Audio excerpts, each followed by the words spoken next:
রাত আনুমানিক 1:45। অন্য দিনের চেয়ে আজ মনে হচ্ছে দোকানটি তাড়াতাড়ি বন্ধ করলাম। অন্যদিন 2টা বেজে যায় দোকান বন্ধ করতে। আমি চরণ দাস, পেশায় একজন সোনা ব্যবসায়ী। বাজারে আমার একটি ছোট্ট সোনার দোকান আছে। রাত বা 11টায় অন্য দোকান বন্ধ হলেও আমি আমার দোকান খোলা রাখি, কারণ খুবই বিক্রিগত। গত 2 বছর কর্মচারী দিয়ে কাজ করিয়েছি, আমি নিজে বাড়িতে বসে আরাম। ফলে ব্যবসায় লাল বাতি জ্বলে গিয়েছিল। এই 2 বছরে পথে বসার মতন অবস্থা হয়েছিল। তাই সব কর্মীকে ছাঁটাই করে নিজেই দোকানের দেখাশোনা করছি। এখন একটু স্থির নিস্তার ফেলতে পারছি। একজন কর্মচারী রেখেছি, তাকে সন্ধ্যার পরেই ছুটি দেই। দোকান বন্ধ করে দোকানের হিসাবপত্র সামলাতে হয়। বাড়িতে আমার 3টে ছোট ছোট বাচ্চা আছে। তারা রাত বেরোতেই হঠাৎ কান্না করে অস্থির করে ফেলে।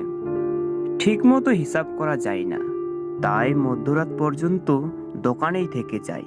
আজ 7টা মাস এইভাবেই চলছে আমার কাজ। প্রতিদিনের মতোই এই নির্জন ফাঁকা রাস্তা দিয়ে একাই হেঁটে যাচ্ছি। হঠাৎ গ্রামের ফল বাজারের কাছে আসতেই একটা কণ্ঠস্বর শুনে আমি থমকে দাঁড়ালাম। ফল নিবা?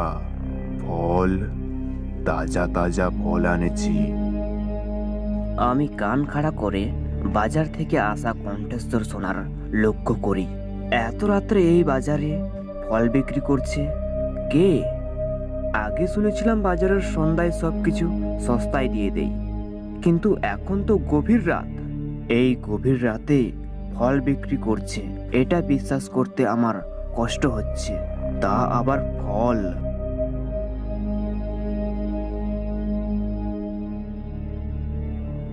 বাজারের ভিতরে গিয়ে দেখি বাজারে কাউকে দেখতে পাই না।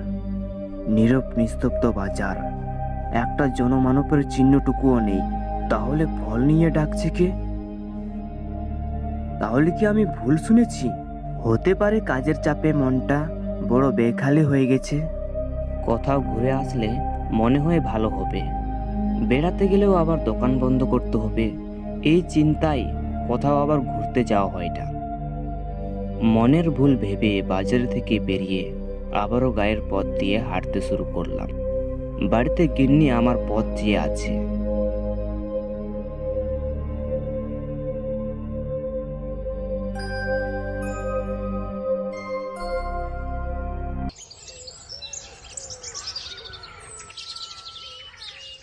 পরের দিন সকাল 9টায় আমি আমার দোকানের উদ্দেশ্যে বেরিয়ে পড়ি। কর্মচারীদের বিদায় করাই, বিশ্রাম আমার খুবই কম হয়। এই নিয়ে গিন্নি আমাকে অনেক কথা শোনান।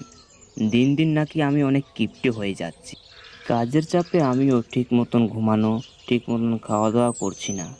কয়েকজন কর্মচারী রেখে দোকানের দায়িত্ব বুঝিয়ে দেওয়ার জন্য গিন্নি রোজ রোজ কানের কাছে ঘ্যান ঘ্যান করে। কর্মচারী রাখলে যে পরে দোকান বেচে ফেলতে হবে সেটা তাকে বোঝানো যায় না। এখন শান্তিতে দুবেলা দুমুঠো খেতে পাচ্ছি, এটাই তার সহ্য হয় না।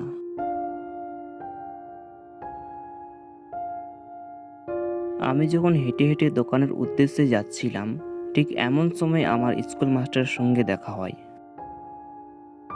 কেমন আছো চরণ দাস? আপনার আশীর্বাদে বেশ ভালোই আছি মাস্টার মশাই। তো আপনি কেমন আছেন মাস্টার মশাই? আমিও ভালো আছি। আমি ভাবছিলাম একদিন তোমার সোনার দোকানে যাব। হ্যাঁ, বেশ তো।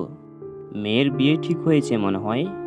হ্যাঁ, আজই কথা ভাগাভাগি হয়েছে, তাই তোমার দোকানে গয়না কেনার জন্য যাব। হ্যাঁ, আসুন না, আপনার মেয়ের জন্য অনেক ভালো ভালো গয়না দেখাবো। ও, তাই নাকি?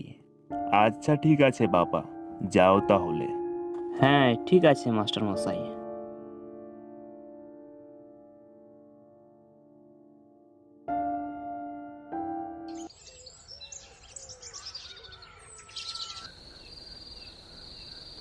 প্রতিদিনের মতোই দোকানের হিসাবপত্র ঠিকঠাক করে দোকান বন্ধ করে হেঁটে বাড়ির উদ্দেশ্যে রওনা হলাম।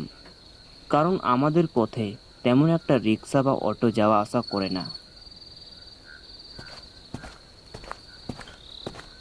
আজ আমার মনটা অনেক ভালো। আজ ভালোই বিক্রি হয়েছে। চন্দন মাস্টার ভালোই গয়না নিয়েছেন। চন্দন মাস্টারের কাছে প্রাইভেট পড়তাম। চন্দন মাস্টার অনেক ভালো মানুষ, আর তার গয়নার দাম অনেকটাই কম রেখেছি। মনটা আজকে অন্য দিনের তুলনায় বেশ ভালো। এবার দোকানে বেশি লাভ হলে এবার বাড়ির কাজ ধরবো। পাকা বাড়ি করার ইচ্ছা আমার বহুদিনের স্বপ্ন। আকাশ কুসুম চিন্তা করতে করতে আমি বাজারের কাছে চলে আসলাম। হঠাৎ সামনে দেখতেই আমার গা ছমছম হয়ে উঠল। আমি দেখলাম রাস্তার মাঝখানে একটা মস্ত বড় গাছ পড়ে আছে। রাস্তার মাঝখানে এরকম মস্ত বড় গাছ পড়ে আছে, আর আজ তো কোনো রকম ঝড় বৃষ্টিও হয়নি। তাহলে গাছ রাস্তায় এলো কি করে? এই চোরের কোনো কাজ নয় তো? হয়তো কোথাও ঘাপটি মারে বসে আছে। এইসব চিন্তা করতে করতে আমি আবারও হাঁটতে শুরু করি। আর তখনই গত রাতের মতো একটা কণ্ঠ শুনতে পাই। ফল নিবেন? ফল, তাজা তাজা ফল। আজও সেই ফল বিক্রেতার আওয়াজ শুনতে পেলাম। আমার কেমন যেন খটকা লাগছে। পরপর 2 দিন তো আমি ভুল শুনবো না। বাজারের ভিতরে গিয়ে দেখি তো। আমি হেঁটে হেঁটে বাজারের ভিতরে চলে আসলাম। কাছে যেতেই দেখতে পেলাম একটি লোক সামনে কিছু ফল নিয়ে দাঁড়িয়ে আছে।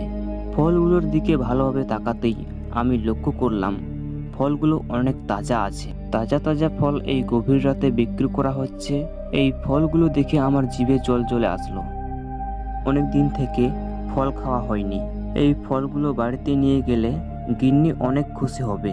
এত রাত্রে ফল নিয়ে দাঁড়িয়ে আছে, নিশ্চয় বেচারার বিক্রি হয়নি। বিক্রি হবে কি করে? আকাশ ছোঁয়া দাম চাইলে সাধারণ মানুষ কি কিনতে পারবে? তখনই আমি ফলওয়ালাকে জিজ্ঞেস করলাম, এত রাত্রে ফল বিক্রি করছেন কাকা? তাও আবার তাজা তাজা ফল? হ্যাঁ, রাত্রেই তো ফল বিক্রি করার মজা। ও তাই নাকি? এই আমগুলো কত করে কাকা? আমার কেনার সামর্থ্য থাকলে আমি কিনবো। আচ্ছা ঠিক আছে কাকা, এই ফলগুলোর ঠিকভাবে দামটা বলুন। এই ফল নিতে হলে তোমাকে জীবন দিতে হবে। ফল বিক্রেতার এমন কথা শুনে আমার ভয় হতে লাগলো। জীবন দিতে হবে মানে? মানে তুই আজকে বাড়ি ফিরতে পারবি না। তোকে আমি অনেক দিন থেকে ধরার চেষ্টা করছি। কি কি বলছেন কাকা আপনি? ফল নিবি না? তাজা তাজা ফল। না না, আমার ফুলের কোনো দরকার নেই। আমি নিতে চাই না। আজকে তো যেতে পারবি না। আমার হাত থেকে কেউ বাঁচতে পারে না। ফল বিক্রেতার কথায় আমার প্রচণ্ড ভয় হতে লাগলো। মনে হচ্ছে আমি বাজে কিছুর খপ্পরে পড়ে গেছি। তার হাত থেকে আজ নিস্তার নেই। নে, ফলগুলো নে। তুই ফল খাবি, আমি দেখব।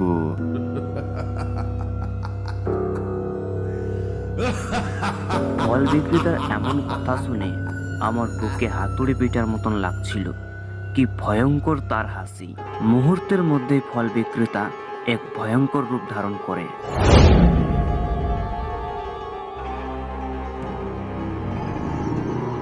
তার ভয়ঙ্কর রূপ দেখে আমার সারা শরীর কাঁটা দিয়ে উঠল।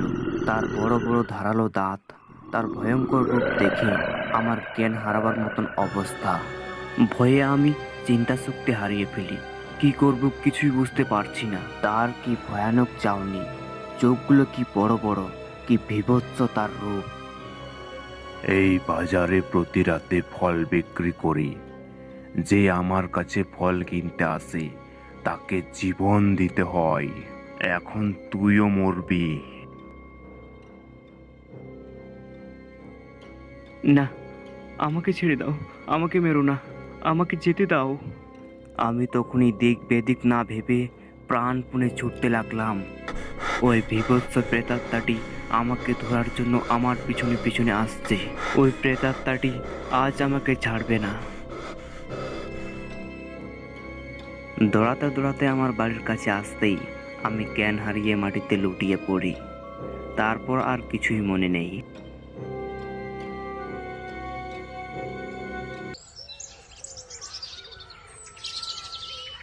পরের দিন যখন সকাল হয়, আমি নিজেকে বিছানাতে দেখতে পাই।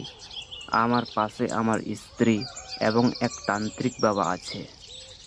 তারপর আমি আস্তে আস্তে রাতের ঘটনা সব কিছু খুলে বলি। এইসব কথা শুনে তান্ত্রিক বাবা বলে, হ্যাঁ, প্রায় গভীর রাতে ওই ফল বিক্রিওয়ালাকে ফল বিক্রি করতে দেখা যায়। লোকটার নাম ছিল প্রশান্ত। আজ থেকে প্রায় 7 মাস আগেকার ঘটনা। ওই লোকটি বাজারেই মারা যায়। বাজারের এক লোকের সাথে খুবই দ্বন্দ্ব হয়। তারপর অনেক ধস্তাধস্তিতে ফলওয়ালা ওই লোকটিকে ছুরির আঘাতে হত্যা করে দেয়। তারপর থেকে প্রতিটি রাতে ওই লোকটিকে দেখা যায়। তারপর থেকে আমি গভীর রাতে বাড়ি ফিরি না।